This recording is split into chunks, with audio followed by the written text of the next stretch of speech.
20. 부처님의 눈물과 그리스도의 보혈. 많은 그리스도인들이 아무렇지도 않게 불교인들이 다 지옥에 간다고 한다. 그러나 나는 그렇게 생각할 수가 없다. 50년도 더 전에 무미건조한 일상에 매여 있던 한 소년을 일엽편주에 태워 신비의 나라로 이끌어 가신 부처님은 결국 그를 예수께서 계신 언덕에 내려놓으셨기 때문이다.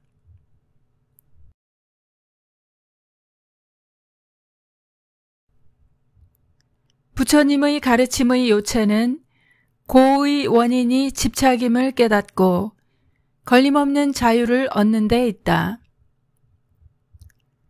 그가 인생이 고해임을 깨달은 것은 왕성의 사대문에서 그를 바라보던 고통에 지친 사람들의 눈길이었다. 그리고 그 눈에 서린 알 수 없는 거룩한 힘이 그에게서 왕자의 옷을 벗기고 수행자의 옷을 입게 했다. 긴 고행은 고통받는 사람들과 하나가 되어가는 과정.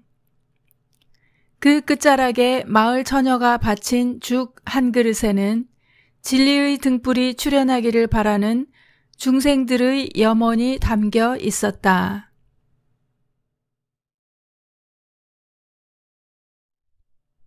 그는 기운을 차리고 보리수나무 아래 앉았다. 그러기를 며칠, 새벽별이 떴을 때 문득 억겁의 세월 동안 생멸을 거듭하는 중생들의 가히 없는 연기가 한눈에 들어왔다. 그와 함께 그의 온 몸과 마음이 자비로 가득 찼다. 그 자비는 걸림없이 모든 것을 포섭했다. 생과 사, 극락과 지옥, 깨끗함과 더러움, 자타의 구분이 다 사라지고 모든 존재하는 것은 본디 청정한 본성을 지니고 있음이 드러났다. 지옥의 마지막 한 사람이 성불할 때까지 성불을 미루리라 서원한 보살의 눈물은 그 본성을 잊은 채 고해를 떠도는 중생들 하나하나의 머리 위에 떨어지는 깨달은 자의 눈물이었다. 세상사 여기나 저기나 크게 다르지 않다. 사대문 밖 중생들처럼 예수 곁에도 목자 없이 유리하는 가난하고 병든 자들이 헤아릴 수 없이 많았다.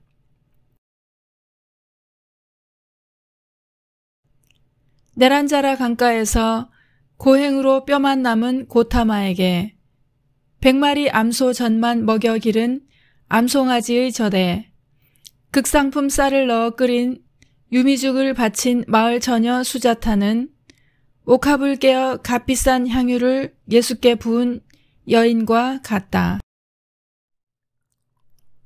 수자타는 수행자의 몸에 여성이 손을 대지 못한다는 금기를 깨뜨렸다. 이를 못마땅히 여긴 5 수행자들이 붓다의 곁을 떠났다.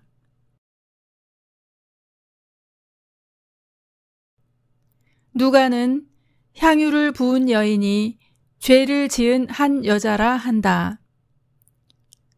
바리새인의 집에 들어갈 수 없는 사람임에도 그녀는 대담했다. 예수께서 죄인들을 위해 목숨을 버리실 것을 알고 자신이 가진 가장 좋은 것으로 그의 장례를 준비하기 위함이었다. 바리새인들이 이를 문제 삼았다. 그러나 예수님은 너의 많은 죄가 사하여졌다. 내 믿음이 너를 구원하였으니 평안히 가라 하셨다. 대체로 도 좀 닦는다는 남자들이 이분법에 사로잡혀 참과 거짓을 분간하지 못하는데 이들의 돌 같은 머리를 까 부순 사람이 수자타요 죄 지은 여인이다. 이들은 진리를 사모했기에 진리의 증인을 사랑했다. 예수께 향유를 부은 여인의 많은 죄가 사해진 것은 사랑함이 많았기 때문이다.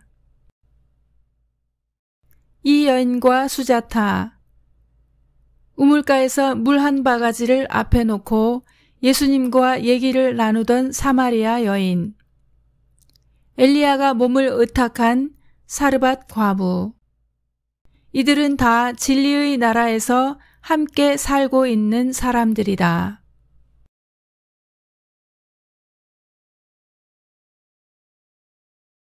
불자들이 부처님의 눈물에서 느끼는 것과 그리스도인들이 십자가의 보혈에서 느끼는 바는 다를 것이다. 그러나 그 본질이 사랑이라는 점에서 다 진리의 현현이다. 그런 관점에서 화엄경을 읽다 보면 자연히 창세기 1장이 머리에 떠오른다. 하나는 뼈만 남은 깨달은 자의 첫 설법이요. 다른 하나는 낯선 땅 바빌론에 포로로 잡혀간 사제들이 써내려간 계시이다. 다 고통 중에 얻은 열매였다.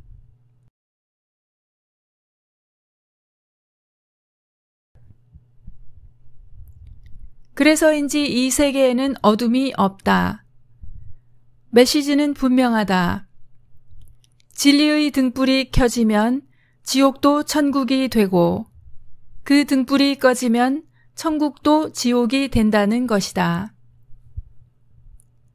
진리의 증인이 있는 곳은 고통이 많아도 천국이요. 그를 배척하는 곳은 연락이 넘쳐도 지옥이다. 하나님의 나라와 불국토는 다른 나라가 아니다. 다만 어리석은 자들이 쳐놓은 높은 담 때문에 서로를 볼 수 없고 소통도 할 수 없기에 다들 딴 나라로 여길 뿐이다. 그러면 나는 왜 그 좋은 불교의 세계에 있지 않고 그리스도인이 되었는가? 첫 번째 이유는 깨달음을 얻는 것도 힘들 뿐 아니라 설사 깨달음을 얻는다 할지라도 남은 날들을 내가 무엇을 하며 살 것인지에 대한 해답을 불교에서는 찾을 수 없었기 때문이다. 그러나 결정적 계기는 평생을 의탁할 스승과의 만남이었다. 종교에 있어 확신을 줄 어떤 것이 없이 집을 옮기는 것은 어렵다. 아무튼 그 이후 생에 대한 의무는 사라졌다. 가야 할 길은 분명했고 닥치는 일은 무엇이든지 하나님이 시키시는 일로 믿고 몸을 던졌다. 그리고 나중에 가서야 하나님은 생의 고비마다 누군가를 통해 길을 인도하신다는 것을 알았다.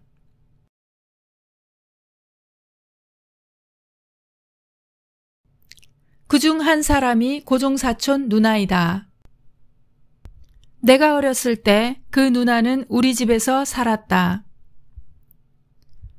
주경야독하여 약사가 되었다. 많은 세월이 흐른 후 목사가 되어 만났다. 누나가 웃으며 말했다.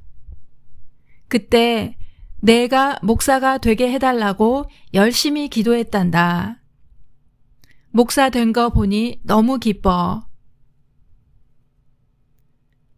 누나는 사과 괴짝 위에 책을 놓고 끌어앉아 입시 공부만 한 것이 아니었던 것이다. 어떻게 20살 남짓한 처녀가 꼬맹이 동생을 놓고 그렇게 기도할 수 있었을까? 그것도 아들을 판검사로 만들겠다는 확고부동한 의지를 지닌 어르신의 집에 몸붙여 살면서. 그러나 실은 그것이 50년대의 살아있는 한국 교회의 모습이었다.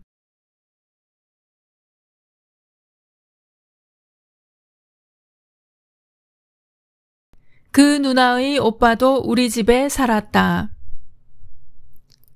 6.25 때 징집되어 평양 근처에서 전사했다.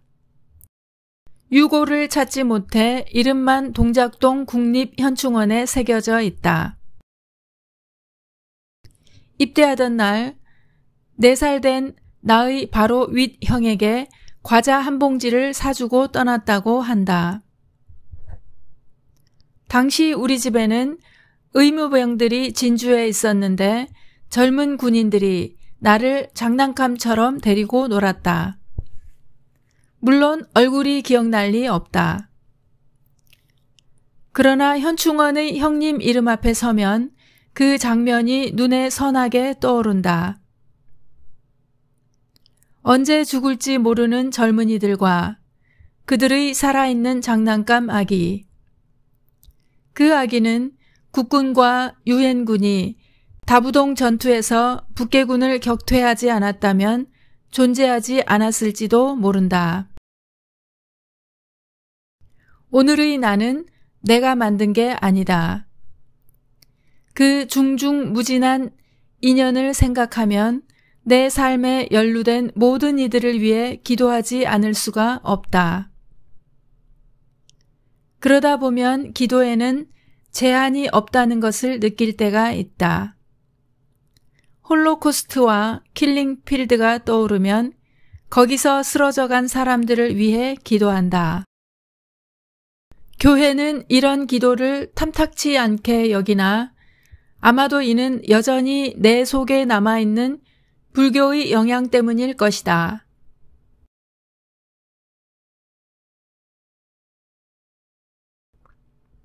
나는 이를 잘못된 기도라 생각하지 않는다.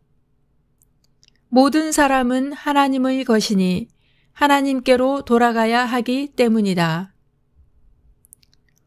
예수께서는 내가 땅에서 들리면 모든 사람을 내게로 이끌겠노라고 말씀하셨다. 나는 부처님의 자비와 예수님의 사랑은 한 우물, 곧 한 분 하나님에게서 나왔다고 믿는다. 유한한 인간에게서 무한한 자비와 사랑이 흘러나올 수는 없기 때문이다.